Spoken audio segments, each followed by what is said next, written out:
Hey everyone, welcome back to Corporate Decoder, the place where we look under the hood of big companies and see what really makes them tick. Today we've got a very interesting filing from LaFayette Acquisition Corp, perhaps more exciting than your average Tuesday. This is a current report Form 8K and it signals a change in how investors will be able to trade LaFayette Acquisition Corp.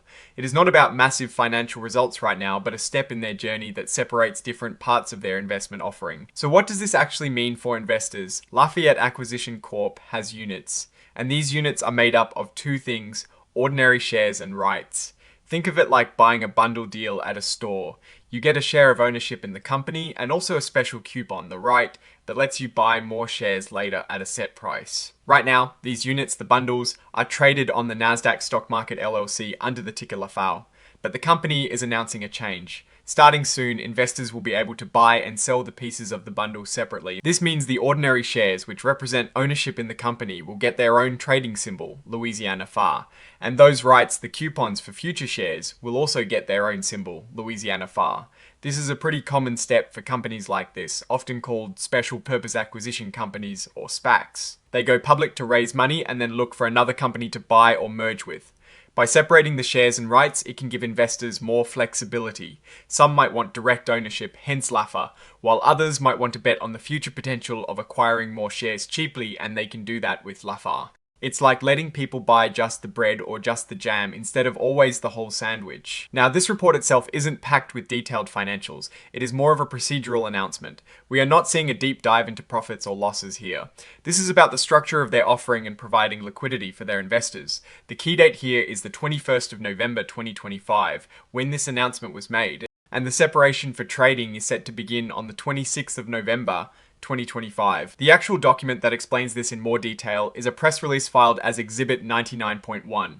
This filing tells us that shareholders will need to work with their brokers and the company's transfer agent, Continental Stock Transfer and Trust Company, to actually split their units into separate shares and rights. It's not an automatic process for existing unit holders. Something else interesting here is that LaFayette Acquisition Corp is identifying as an emerging growth company and has elected not to use the extended transition period for new or revised accounting standards.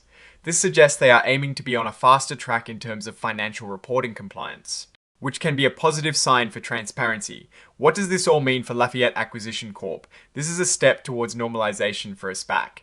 They have successfully brought units to market and are now allowing for more granular trading of their components. The real test for any SPAC is what they do next, finding and successfully merging with a target company. The ability to trade shares and rights separately can provide more pricing discovery and potentially make the units more attractive to a wider range of investors as the SPAC works towards its acquisition goal.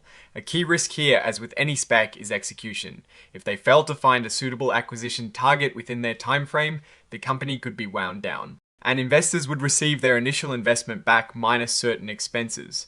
The separate trading of shares and rights also introduces new dynamics for speculators. The rights value, for instance, will be heavily tied to the perceived likelihood and timing of a successful merger and the potential for a significant upward move in the underlying ordinary shares. In conclusion, this filing is less about current financial performance and more about the operational and structural evolution of LaFayette Acquisition Corp. It's a move designed to offer more flexibility and potentially unlock value for investors as the company progresses towards its ultimate objective of acquiring another business. It signifies a step towards maturity in their life cycle as a publicly traded entity.